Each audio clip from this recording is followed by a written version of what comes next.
Hi guys, welcome to my channel. ఈరోజు నేను carrot halwa prepare చేస్తున్నాను. క్యారెట్ హల్వాకి మనకి ఈ ఆరెంజ్ కలర్ క్యారెట్స్ అయితే టేస్ట్ చాలా బాగుంటుంది. మనకి వింటర్లో దొరుకుతాయి.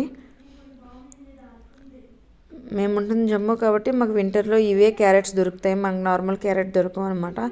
ఈ క్యారెట్తో హల్వా చేసుకుంటే చాలా బాగుంటుంది.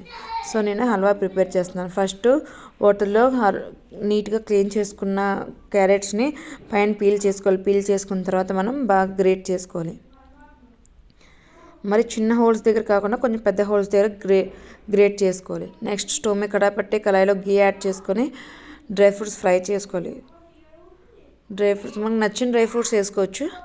నేను ఇక్కడైతే కాజు, బాదం, కొన్ని సీడ్స్ కూడా యాడ్ చేశాను, కిస్మిస్. ఇవన్నీ ఫ్రై చేసినవన్నీ ఒక బౌల్లో తీసి పక్కన పెట్టుకోవాలి.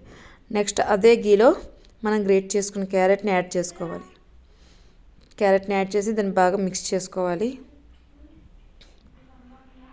మధ్య మధ్యలో అలా మూత పెట్టి మధ్య మధ్యలో అలా కలుపుతూ ఉండేలా బాగా ఫ్రై చేయాలి. నేను ఒక పక్క నెక్స్ట్ ఒక 1/2 లీటర్ పాలు తీసుకొని బాగా బాయిల్ చేస్తున్నాను. అంటే కోవా ప్రిపేర్ చేస్తున్నాను అనమాట. పాలన్నీ చాలా దగ్గరికి అయిపోయేలాగా మనం ప్రిపేర్ చేసుకోవాలి. మధ్య మధ్యలో మనం క్యారెట్ని కూడా ఫ్రై చేస్తూ ఉండాలి. మాడిపోకుండా మధ్య మధ్యలో కలుపుతూ ఉండాలి.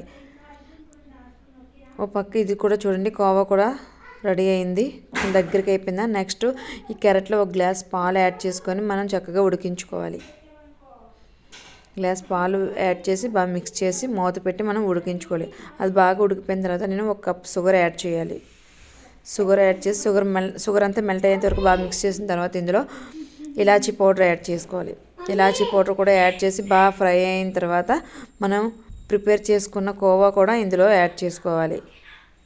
ఇందులో యాడ్ చేసిన తర్వాత బాగా మిక్స్ చేయాలి. బాగా మిక్స్ అయిన తర్వాత అది తయారైందా లేదా అని తెలుస్తుంది. పక్క నుంచి గీ రిలీజ్ అవుతుంది సైన్స్ నుంచి. అప్పుడు ప్రిపేర్ అయినట్టే. బాగా ఫ్రై అయిపోయిన తర్వాత పైనుంచి 1 స్పూన్ గీ యాడ్ చేసాను. తర్వాత మనం ఫ్రై చేసి పెట్టుకున్న డ్రై ఫ్రూట్స్ అన్నీ కూడా యాడ్ చేసి బాగా మిక్స్ చేసేస్తే హల్వా రెడీ అయిపోతుంది. చూస్తుంటేనే తెలుస్తుంది కదండి. ఇట్స్ యమ్మీ హల్వా. మనం బౌల్లో సర్వ్ చేసుకోవడమే.